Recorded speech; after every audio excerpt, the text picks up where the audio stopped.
I love looking at concert footage of the Beatles. There's so much available on YouTube now, something we didn't have access to when we were kids. Yeah, but if there's one thing that's pretty uncomfortable about that footage is how John Lennon would do this routine in between the songs where he would seem to be mocking handicapped people. It is incredibly tough to watch. It's just jarring. Because, when you think of John Lennon, you picture this ultimate cultural myth. The peace and love icon. Exactly. The working class wit, the rebel who essentially preached a better world to all of us. And all of that is real. It is a massive part of our cultural history. But today, we are looking at a much more complicated reality hidden behind that myth. We are. Our mission for this show is to explore that duality.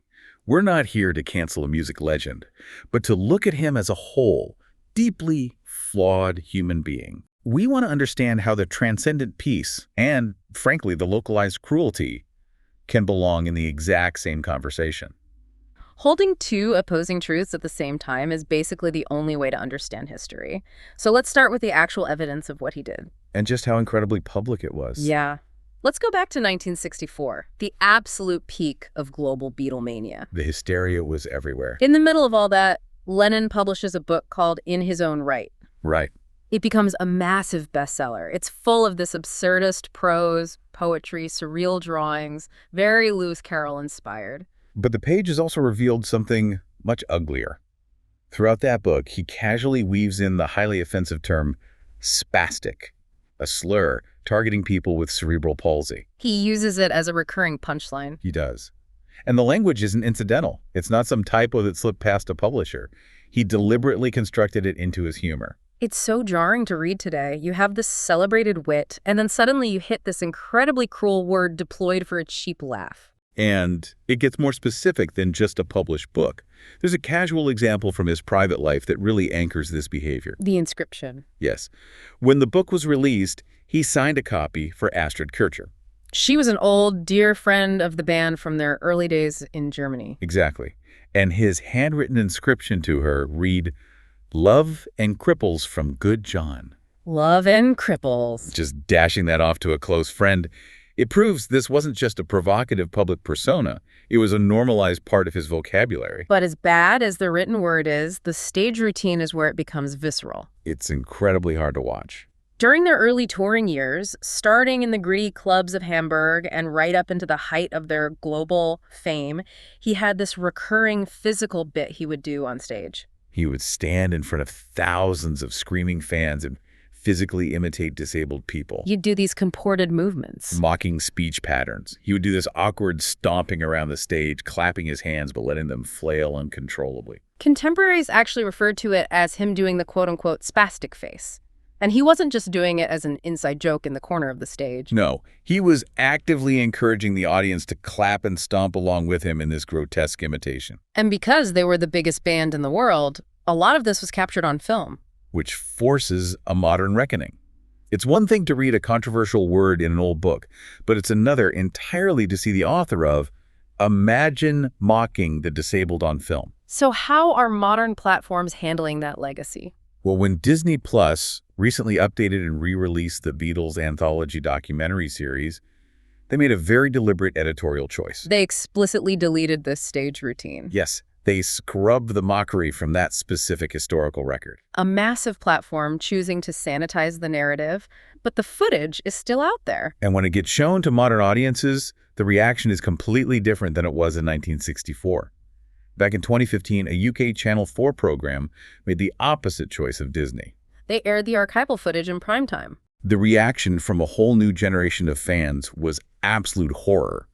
The social media backlash was immediate. The prominent disability charity MenCap had to step in. Their spokesperson publicly described the footage as shocking and painful. Even with the perspective of his bandmates, who witnessed this constantly and sometimes tried to play it down as just John being John, watching compilations of these antics today gives you a profound sense of cultural whiplash. You have a global icon of peace who routinely used his massive platform to punch down at a marginalized group. So the obvious question for you listening is, where did this ugly behavior come from? We have to travel back to Lennon's childhood environment. 1940s and 50s post-war Liverpool. He was born in 1940. Right. This was a city that had been absolutely devastated by the Second World War. It took a horrific pounding during the Blitz. The physical landscape was ruined. And the physical toll on the population was highly visible in a way that is hard for us to conceptualize today. You're talking about a level of everyday trauma and visible injury that just doesn't exist in modern Western cities.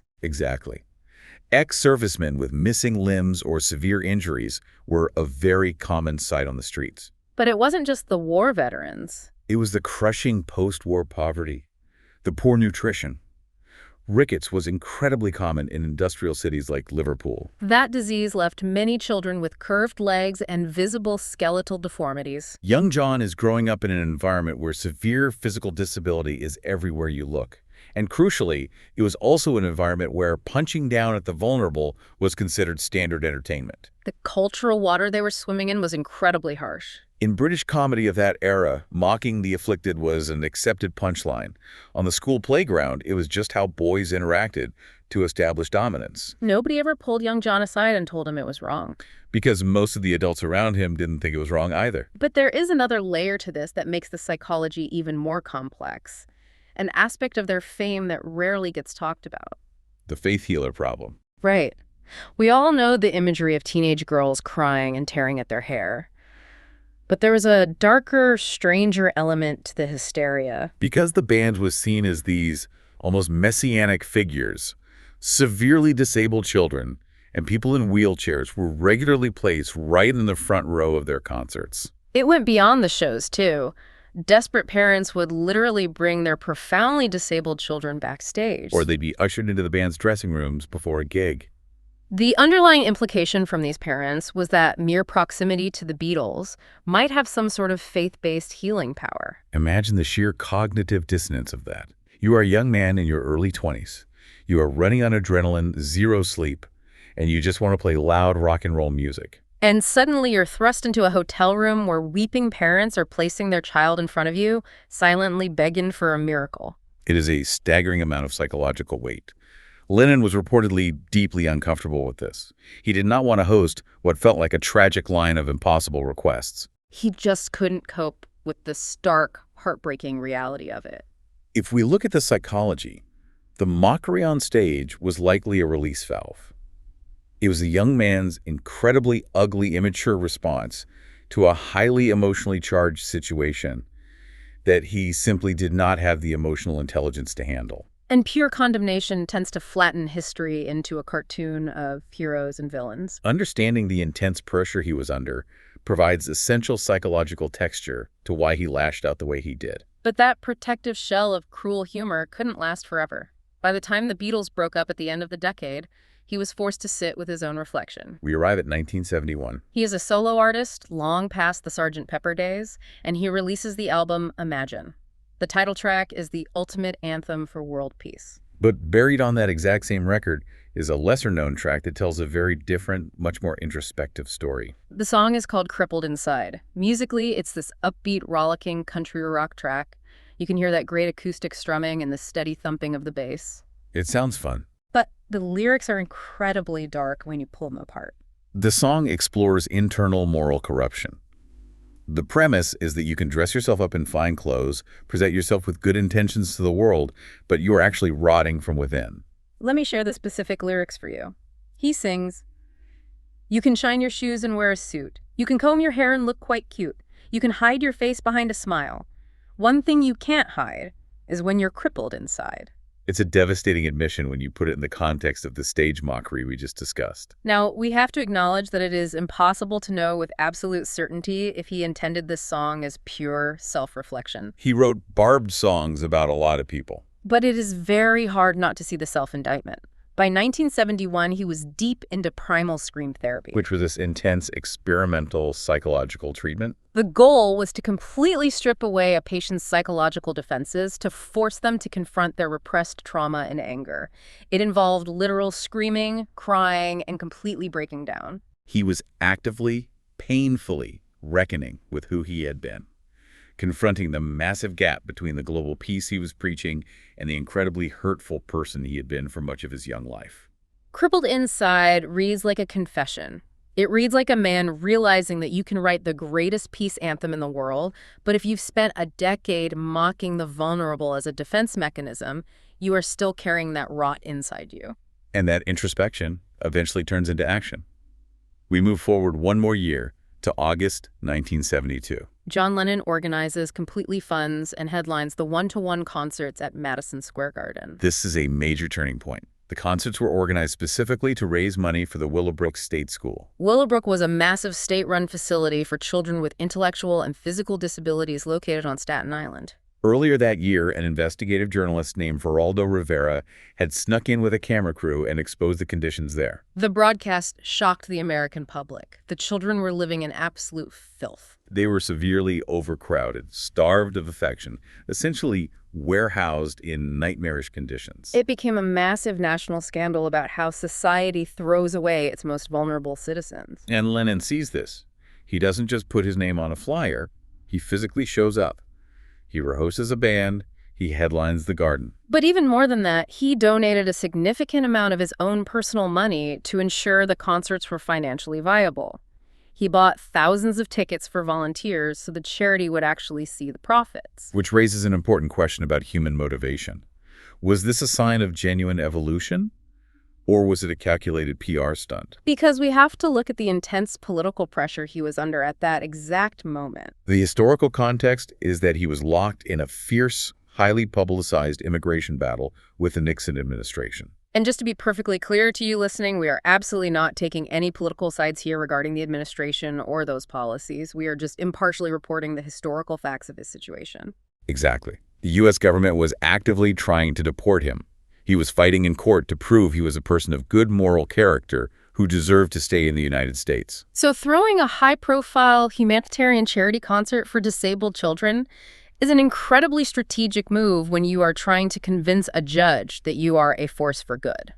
Real human beings almost always operate in the gray area. It was almost certainly both things at once. The cynic has to acknowledge the strategic benefit during his deportation fight. But the fair witness has to look at the check he wrote, the time he's been rehearsing, and the fact that he used his unparalleled platform to draw national attention to the scandal. Regardless of the PR benefit, he actively helped the very demographic he used to mercilessly mock. The saint's halo simply does not fit John Lennon. You cannot look at the archival footage of him contorting his body on stage and pretend he was a flawless messenger of peace. But the villain's mask doesn't fit him either. He didn't stay that angry, cruel young man. He didn't completely fix himself either, but the arc of his story does bend towards self-awareness. He wrote Crippled Inside. He underwent grueling therapy. He organized the one-to-one concerts. In his final interviews before his death, he looked back at his early life with remarkably clear, critical eyes. It's the truth that makes the mythology so much more interesting. He was a deeply flawed man who caused real harm, but who also recognized that harm, sat with his own guilt, and actively tried to do better over time. Before we wrap up, I want to leave you with a final thought to mull over, connecting back to the documentary edits we discussed. Oh, the Disney Plus edits? Yes. Think about platforms making the choice to erase that cruel stage routine from the historical record. When modern platforms sanitize history by editing out the uncomfortable, ugly mistakes of our cultural icons, do they actually protect the audience? Or do they rob us of the chance to see that human beings can actually change, evolve, and outgrow their worst behaviors? Well, thanks for joining us today. Whenever you feel like knowing more about the Beatles, visit us at BeatlesRewind.com. It's the Beatles, all day, every day, 8 days a week. Cass will do it again tomorrow. Absolutely, I wouldn't miss it. Until next time. When you listen, Your mind conducts its own symphony.